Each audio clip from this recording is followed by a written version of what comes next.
Hola, bienvenido a este curso del programa de desarrollo ministerial de Bright Hope y Campamento Educativo Senda Alta. Mi nombre es Sergio Saavedra y hemos estado por 3 temas y este es el último con el que vamos a cerrar este módulo número 1. Vamos a compartir la pantalla y avanzar lo más rápido que podamos. Es un tema un poquito largo, pero muy apasionante. El tema se llama interviniendo en los signos vitales débiles. Ya estamos conscientes de que la palabra de Dios, el apóstol Pablo, el perito arquitecto, nos llama la atención sobre 3 signos vitales que debieran tener las iglesias: fe, esperanza y amor. Y en aquellas iglesias donde están ausentes estos signos, Él interviene de diversas maneras. Vamos a ver cómo es que se hacen estas intervenciones y que las puedas aplicar tú en tu propia iglesia. Pablo interviniendo en Éfeso y en Corintio. Vamos a ver el caso de la iglesia de Éfeso, la iglesia Corinto. Ahí tenemos una imagen de lo que probablemente fue el templo a Diana de los Efesios, una de las 7 maravillas del mundo de la antigüedad. Y tenemos una escena, también una reconstrucción de una escena de Corinto, de la ciudad de Corinto. Y vamos a ver a nuestro Señor Jesús interviniendo también a través de cartas en la iglesia de Éfeso y en la iglesia de Laodicea. Esto a través de el apóstol Juan, en el registro que nos deja Apocalipsis. Bien, vamos entonces al contexto geográfico y cultural. Ahí tenemos Jerusalén, ahí tenemos la iglesia de Antioquía, la que envió al equipo misionero de Pablo a establecer iglesias en Asia. Una de ellas, la iglesia que se estableció en la ciudad de Éfeso, una de las ciudades más grandes de la antigüedad. Otra iglesia que se estableció en Corinto, una cultura humanista, una cultura eh, que le daba mucha importancia al conocimiento, a la ciencia, a la sabiduría, la cultura griega. Las iglesias de Colosas y la Odisea, iglesias prácticamente gemelas, muy cercanas entre sí, por lo que para entender la situación de la Odisea vamos a entrar por la puerta de Colosas. Bueno, ese es el contexto. Vamos rápidamente al caso de Éfeso, esta iglesia difícil de levantar por el contexto político, económico, adverso que tenía Éfeso eh, durante el primer siglo.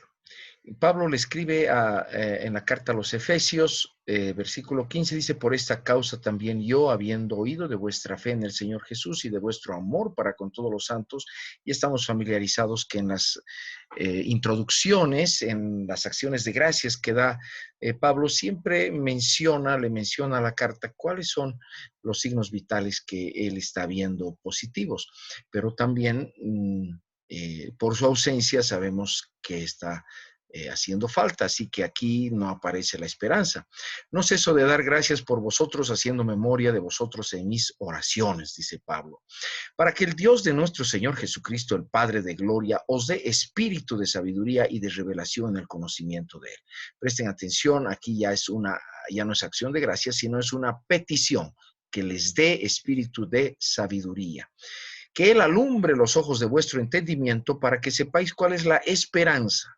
Aquí está claramente Pablo ha identificado la ausencia de esperanza en esta iglesia, y entonces se vuelve el motivo de su oración, a la que Él los ha llamado, cuáles son las riquezas de la gloria de su herencia en los santos. No solo les comunica que está orando por que el Señor les abra los ojos del entendimiento para que vean la esperanza, sino que va presentándoles cuál es esa esperanza. Esa esperanza tiene que ver con la herencia de los santos. Por otros pasajes bíblicos sabemos que esa herencia tiene que ver con el reino, un reino preparado de antemano para que los santos lo hereden. En otras palabras, es el gobierno de este mundo en Jesucristo y su iglesia. En el versículo 19 continúa Pablo, y cuál la extraordinaria grandeza de su poder para con nosotros los que creemos según la acción de su fuerza poderosa. Esta fuerza operó en Cristo, resucitándolo de los muertos y sentándolo a su derecha en los lugares celestiales. Acá está. Parte de la herencia es entender este poder que ya está en acción y que se ha manifestado resucitando a Jesucristo y llevándolo a los lugares del trono mismo de Dios donde se deciden todas las cosas. Sobre todo principado, autoridad, poder, señorío y sobre todo nombre que se nombra no solo en este siglo, sino también en el venidero. Fíjense cómo esta esperanza se relaciona con nuestro presente, lo que tiene que ver con este siglo, con la autoridad, poder y señorío de Jesucristo en este siglo y también en el venidero, es decir, es la manifestación del reino de Dios en el presente. No es una manifestación plena, no es el reino milenial aún, pero Cristo ya está reinando y la iglesia juntamente con él. Veamos lo que dice el versículo 22. Y sometió todas las cosas debajo de sus pies y lo dio por cabeza sobre todas las cosas a la iglesia, la cual es su cuerpo, la plenitud de aquel que todo lo llena en todo. Entonces, lo que los efesios necesitan ver y para lo cual Pablo está haciendo su oración, es la suprema autoridad que ya tiene la iglesia juntamente con Jesucristo. ¿Y eso qué implicaciones prácticas tiene? Las implicaciones es que la iglesia debe manifestar hoy el gobierno justo de Jesucristo en ese contexto difícil, en ese contexto de oposición. Si no vemos nuestra autoridad, si no distinguimos nuestra dignidad, nuestra posición espiritual, es muy fácil que las situaciones, las coyunturas de la historia y las situaciones que vivimos nos apoquen, nos acorralen, nos hagan sentir inferiores y no nos atrevamos a vivir la verdad, la justicia del reino de Cristo en nuestro presente. Esa es la implicación de no tener clara la esperanza, de que este signo vital esté atenuado. Nos volvemos una iglesia tímida y recluida. Bueno, Pablo más tarde escribe muy preocupado a Timoteo. En la primera carta a Timoteo, Timoteo es su colaborador, le dice así: como te rogué que te quedaras en Éfeso cuando fui a Macedonia, fíjese, Pablo está tan preocupado que ya una carta no es suficiente. Parece que Éfeso ha dejado morir la esperanza. Y entonces envía a Timoteo para que sostenga aún la fe y el amor que eran parte de sus signos vitales, ¿no? Para que mandaras a algunos que no enseñan diferente doctrina. El propósito de este mandamiento es el amor nacido de corazón limpio, de buena conciencia y de fe no fingida. Bueno, ¿cómo resolver el problema? ¿Cómo intervenir? Es mediante la verdad. Frenar, tapar la boca a los mentirosos y predicar la verdad. Ese es el camino de la solución, a través de un colaborador que vaya y directamente haga esto. En la carta, en el libro de Apocalipsis, nuestro Señor le encarga a Juan, a través de una visión, que escriba cartas a 7 iglesias de Asia. Ese 7 es simbólico, no son exclusivamente a 7, sino habla de la integralidad, o sea, de 7 es como plenitud, ¿no? Entonces, la carta a Éfeso eh, es una carta de exhortación. Dice así, ¿no? Tengo contra ti que has dejado tu primer amor. Recuerda, por tanto, de dónde has caído. Arrepiéntate y haz las primeras obras, pues si no te arrepientes, pronto vendré a ti y quitaré tu candelabro de su lugar. Ya aquí ya no es el apóstol, ya no es ningún hermano que está tratando directamente con la iglesia, ya es nuestro Señor tratando de una manera frontal con la iglesia de Éfeso y que ya está a punto de dejar incluso el fruto del amor. Sabemos que el amor al prójimo es el fruto que el Padre espera.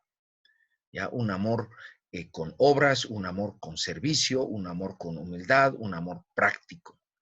No es un amor solo de palabras. Y ese primer amor sin duda tenía estas características, un amor agradable que el Padre se gozaba. En la carta en la epístola de Juan, en el Evangelio de Juan, en el capítulo 15, se nos aclara que el Padre es el labrador, Cristo es la vid verdadera y que nosotros permaneciendo en Él podemos llevar muchísimo fruto. Pero si no permanecemos en Él, el resultado es que nos secamos como ramas que han perdido su propósito y ardemos. Entonces aquí el Señor está sacudiendo fuertemente a Éfeso y le está diciendo, si no te arrepientes, quitaré tu candelabro. O sea, ya no serás luz para dar testimonio de mí.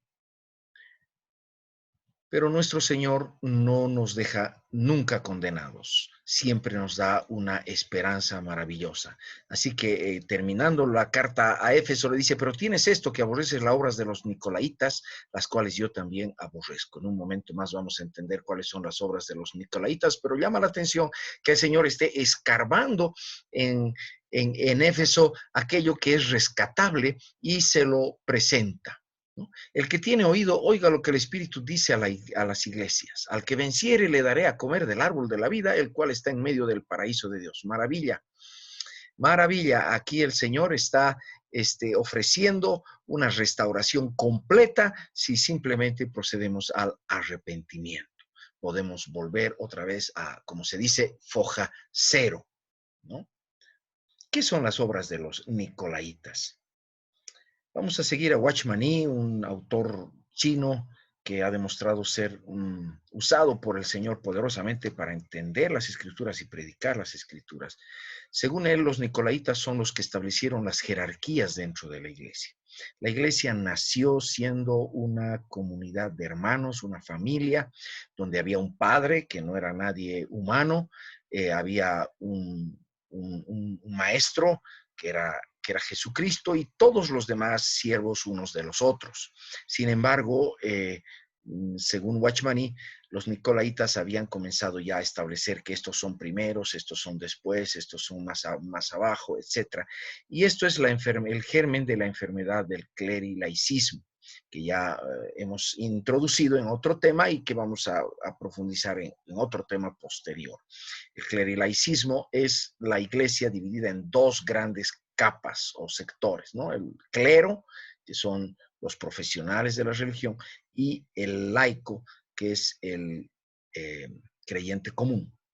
¿Por qué afirma Watchman Nee esto? Porque en griego, Nico significa estar sobre otros y laos, pueblo común. Entonces, Nicolaos sería la unión de esta jerarquía dentro de la iglesia, ¿no? Bueno, entonces vamos a hacer un resumen de cómo interviene entonces Pablo en este caso. Primero identifica cuál es el signo vital débil y cuál los signos vital fuerte. O sea, requiere hacer un pequeño diagnóstico, estar al tanto de lo que está sucediendo en la iglesia en respecto a estos signos vitales. Segundo, Pablo da gracias por los signos fuertes y pide a Dios para que Él opere sobre los signos débiles. Acuérdense, dice, doy gracias a Dios, pero pido por esto y está orando sobre esta situación. Pablo da a conocer a la iglesia esta su realidad y le instruye mediante revelación y la palabra de Dios. Ahí vemos que la carta cumple esta función de darle a conocer a la iglesia para que ellos también reaccionen, ellos se den cuenta y ellos también busquen salir de este problema, ¿no? Y además la carta sirve para instruir a la iglesia cómo recuperar, cómo entender esto que le está faltando. Cuarto, Pablo envía obreros a enseñar la verdad y a tapar la boca a la mentira. Muy importante trabajar en equipo. 5. El Señor Jesús exhorta de modo terminal, pero también ofrece toda gracia si hay arrepentimiento. Llega un momento en que Pablo, bueno, llega a su fin, ¿no? O sea, levanta las manos Ya la iglesia es del Señor, Él ha hecho todo lo que ha podido, pero el Señor Jesucristo ya se encarga de trabajar de manera muy directa con la iglesia, con sus líderes, etcétera, para motivarle al arrepentimiento. Así que ahí vemos el proceso de intervención. Veamos el caso de la Odisea, una iglesia que dijimos muy cercana a Colosas. Por eso vamos a entender, porque se ha perdido la carta a la Odisea. Existía una carta a la Odisea escrita por Pablo, pero no la tenemos en el Nuevo Testamento. Así que vamos a tratar de ver la situación de la Odisea a través de la iglesia en Colosas. En su despedida, en la carta a los Colosenses, en el capítulo 4, versículo 15, dice: saludad a los hermanos que están en la Odisea y a Ninfas y a la iglesia que está en su casa. Cuando esta carta haya sido leída entre vosotros, haced que también se lea en la iglesia de los laodicenses, y que la de la Odisea la leáis también vosotros. ¿Por qué da esta recomendación, Pablo? Seguro porque la realidad de las dos iglesias era muy parecida, y lo que Dios le había revelado para una le podía servir a la otra y viceversa. Por eso sabemos que hay una carta de Pablo a los laodicenses, pero no la tenemos en el Nuevo Testamento, se ha perdido. ¿Cuál es el tema de la carta a los Colosenses, que también es pertinente para la situación de los laodicenses? En capítulo 1, versículo 18 de Colosenses dice: y Él es la cabeza del cuerpo, que es la iglesia, Él que es el principio, el primogénito de entre los muertos, para que en todo tenga la preeminencia, por cuanto agradó al Padre que en Él habitase toda plenitud. Está claro, y todos los eruditos están de acuerdo, de que el tema de la carta a los Colosenses es Jesucristo mismo, la preeminencia de Jesucristo, la suficiencia de Jesucristo para toda la vida cristiana. No necesitamos nada más que Él, porque en Él habita toda la plenitud. Fíjese, en el capítulo 2, versículo 8, dice: mirad que nadie os engañe por medio de filosofías, huecas sutilezas, según las tradiciones de los hombres, conforme a los rudimentos del mundo, y no según Cristo, porque en Él habita corporalmente toda la plenitud de la deidad, y vosotros estáis completos en Él. Ponte a pensar, hermano, hermana, si estás completo en Cristo y en Cristo está toda la plenitud de Dios, ¿qué hay fuera? Nada, solamente engaños, solamente espejismos que nos pueden hacer pensar: mira, te falta esto, mira, te falta el otro, mira, estás necesitando esta otra cosa. Pero si tienes conciencia de quién realmente es Jesucristo y dónde estás tú,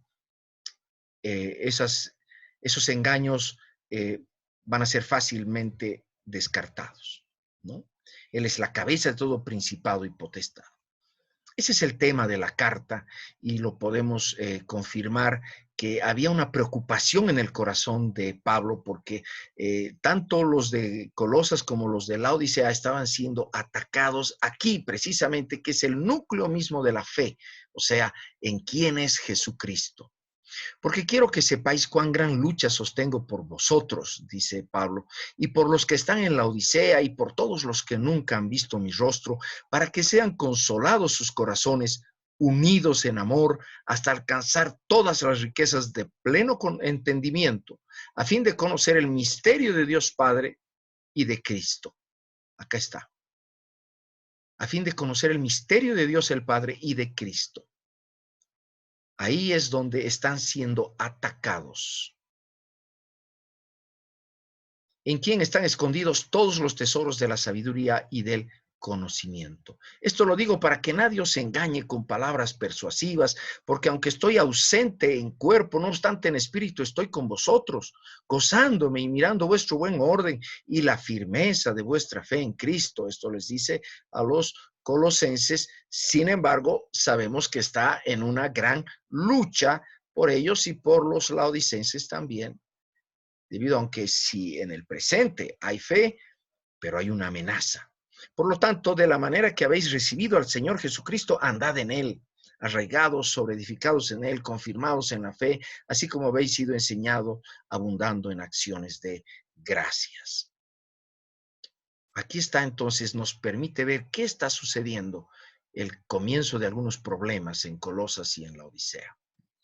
Bueno, nos vamos ahora a las cartas de nuestro Señor a la iglesia de la Odisea en Apocalipsis. Dice, escribe al ángel de la iglesia en la Odisea, he aquí el amén, el testigo fiel y verdadero, el principio de la creación de Dios dice esto. Miren cómo hay ecos de las verdades que Pablo estaba afirmando en la carta a los colosenses, ¿no? El principio de la creación.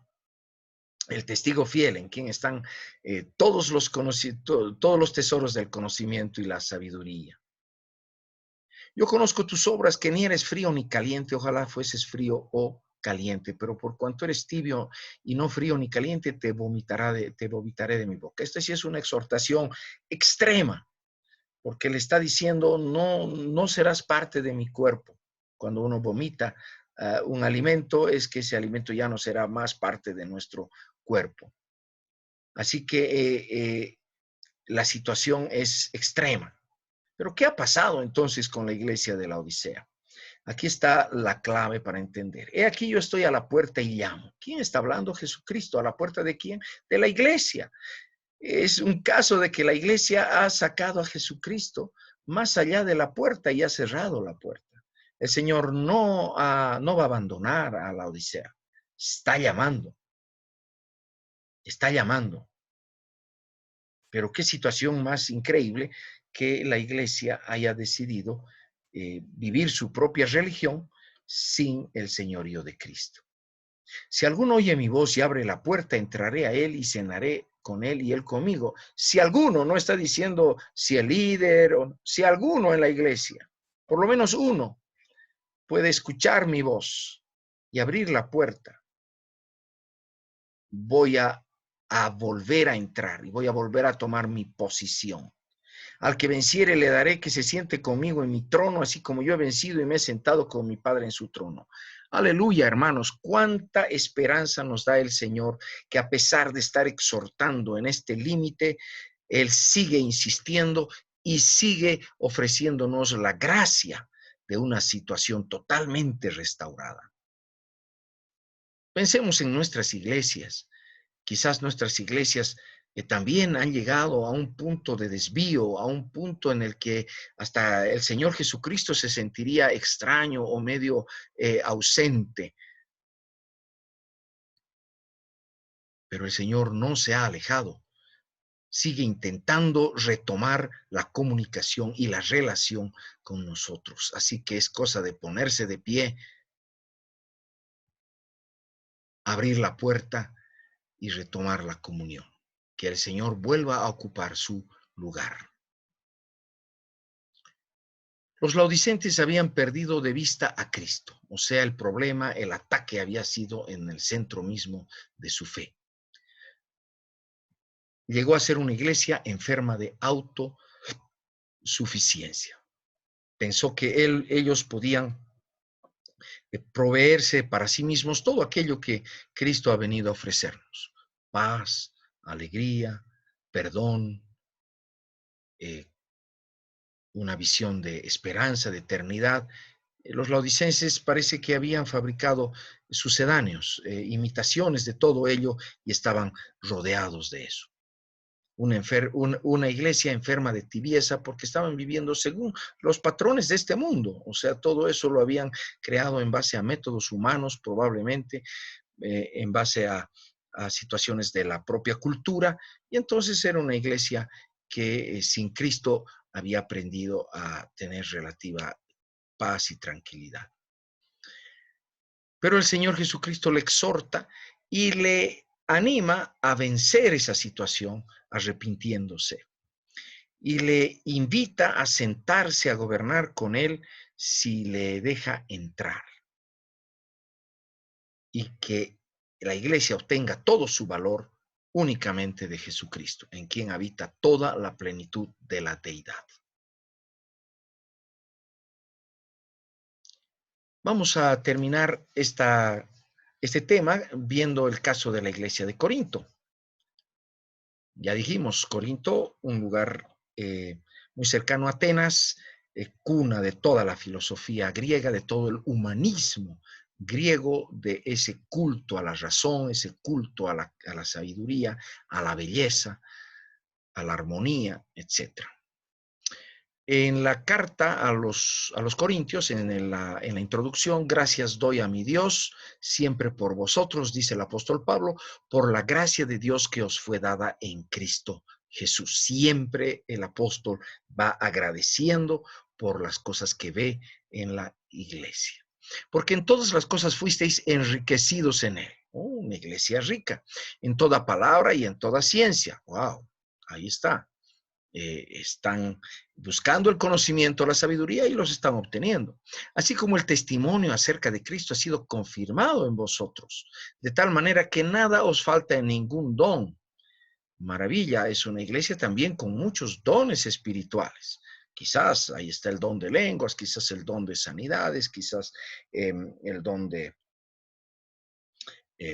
presidir, en fin, dones que conocemos en las Escrituras. Están llenos de dones, esperando la manifestación de nuestro Señor Jesucristo. Es una iglesia que también está orientada hacia el futuro, está esperando el rapto, está esperando la resurrección de los muertos, está esperando el milenio. Es decir, una iglesia que parece muy positiva, ¿no? El cual también os confirmará hasta el fin para que seáis irreprensibles en el día de nuestro Señor Jesucristo. Gloria a Dios. El apóstol confía en la obra del Señor. Fiel es Dios por el cual fuisteis llamados a la comunión con su Hijo Jesucristo nuestro Señor. Entonces tiene comprensión bíblica, tiene conocimiento, tiene dones, tiene esperanza, pero falta fe y falta amor. No hay ninguna mención de estas virtudes o de estos signos vitales en esta introducción. ¿Qué produce la ausencia de fe y de amor? Lo vemos en la misma carta a los Corintios. Inmediatamente después de esta salutación tan positiva, les habla de que es una iglesia inmadura, es una iglesia con contiendas y divisiones, es una iglesia con falsos liderazgos. Veamos, por ejemplo, este versículo. Porque he sido informado acerca de vosotros, hermanos míos, por los de Cloé, que hay entre vosotros contiendas. Contiendas, o sea, están enfrentados. Con todos esos dones, todas esas riquezas, toda esa esperanza, están enfrentados, están peleando. Quiero decir que cada uno de vosotros dice, yo soy de Pablo, yo soy de Apolos, yo de Cefas, yo de Cristo. Mire qué situación más crítica, que se están peleando en torno a liderazgos humanos, personalidades fuertes que ellos los usan de bandera para sus enfrentamientos y sus peleas. Yo sinceramente hallo bastante semejanza en lo que pasa hoy en el mundo evangélico con lo que está pasando en la iglesia a los Corintios. Una iglesia con mucho conocimiento, mucha teología, con dones espirituales, con manifestaciones poderosas del Señor, milagros, etcétera, etcétera, pero sin amor y sin fe. Perdonen si suena un poco crítico. De manera que yo, hermanos, no pude hablarles como a espirituales, sino como a carnales, como a niños en Cristo. Este es el problema, la inmadurez espiritual. No es que los corintios son malos o que digamos, son falsos cristianos. Simplemente son niños y los niños se comportan como niños, haciendo niñerías. Lo que la solución a este problema es la madurez. Es decir, tienen que crecer en fe, tienen que crecer en amor. El capítulo 13 a los Corintios, en esta carta, es uno de unos capítulos más hermosos de toda la Escritura y describe el apóstol Pablo ahí su comprensión central de lo que es el amor, el fruto que el Padre está esperando de todos nosotros y un fruto que se da obviamente cuando uno es maduro. Si yo hablase lenguas humanas y angélicas y no tengo amor, vengo a ser como un metal que resuena o como címbalo que retiñe. Está haciendo una referencia probablemente a algunos dones que los corintios les gustaba manifestar como una muestra de su madurez o de su espiritualidad. Pero aquí Pablo lo deja en nada. Si tuviese profecía y entendiese todos los misterios y toda ciencia, y si tuviese toda la fe de tal manera que trasladase los montes, y no tengo amor, nada soy. Fíjese, profecía. ¿Qué iglesia no apetece tener profetas? ¿Qué iglesia no apetece gente que entienda misterios, ciencia, que tenga fe, que pueda trasladar los montes y manifestar de esta manera la espiritualidad, el grado elevadísimo de comprensión y de tamaño en la fe? Sin embargo, dice acá, no soy nada, nada soy, si no hay el amor. No es que la profecía esté mal, no es que los misterios, entender misterios esté mal, no es que hablar lenguas humanas y angélicas esté mal, nada de esto, hermanos, pero no puede ser el objetivo. El fruto que el Padre está esperando es el amor. Y sin amor todo esto deja de tener sentido. Si repartiese todos mis bienes para dar de comer a los pobres y si entregase mi cuerpo para ser quemado y no tengo amor, de nada me sirve. El amor es sufrido, es benigno, el amor no tiene envidia, el amor no es jactancioso, no se envanece, el amor no hace nada indebido, no busca lo suyo, no se irrita, no guarda rencor, no se goza de la injusticia, mas se goza de la verdad. Oh, cuánto nos falta a crecer a todos la, en, en la estatura del amor. Es en base a esto que nos mide el Señor. Y es a favor de esto que se trabaja en la iglesia, para que cada uno de los miembros vaya creciendo hasta hallar su estatura en el amor. Y para esto es la fe y para esto es la esperanza. ¿Cómo intervenir entonces? Algunos consejos sacados de todos estos estudios. Primero, identifica cuál signo vital está débil y cuál signo vital está fuerte en tu iglesia, de la fe, la esperanza y el amor. Te vamos a proveer algunos instrumentos para que tú puedas sondear esto. Segundo, en oración, da gracias por los signos fuertes y pide a Dios para que Él opere sobre los signos débiles. Esto lo puedes hacer incluso solo, no necesitas convocar al liderazgo, no necesitas hacer ninguna organización en la iglesia, simplemente puedes tú y el Señor dar gracias y interceder por tu iglesia.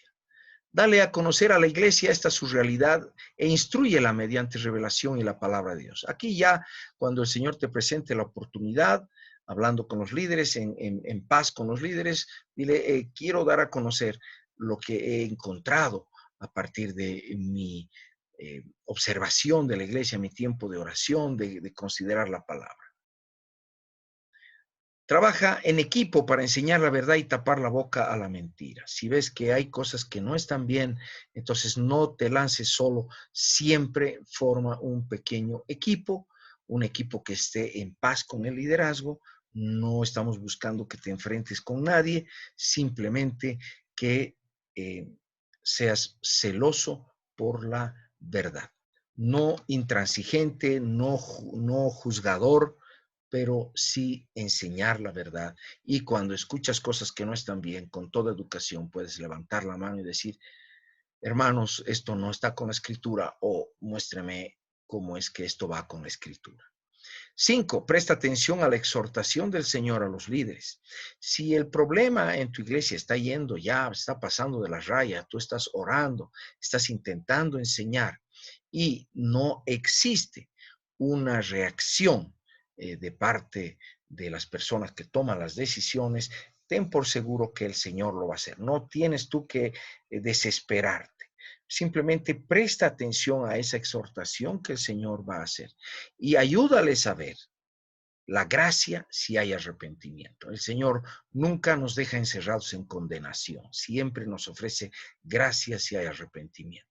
Y ayuda a los líderes a ver, si tú eres un líder también, abre los ojos, que Dios te da lo mejor para corregir, que lo sepan recibir, que lo sepan usar y lo sepan agradecer. El Señor, si va a intervenir para corregir algo en tu iglesia, para sanar algo, va a venir con lo mejor. Y simplemente hay que verlo así, hay que agradecerlo y usarlo. Amén. Muchas gracias, hermanos, por su atención. Espero que con este tema ya estemos con más herramientas para poder intervenir en los signos débiles, vitales que encontremos en la iglesia. Con eso hemos terminado el primer módulo y les animo a hacer su producto cuanto antes. Dios les bendiga y hasta el siguiente módulo, si Dios quiere.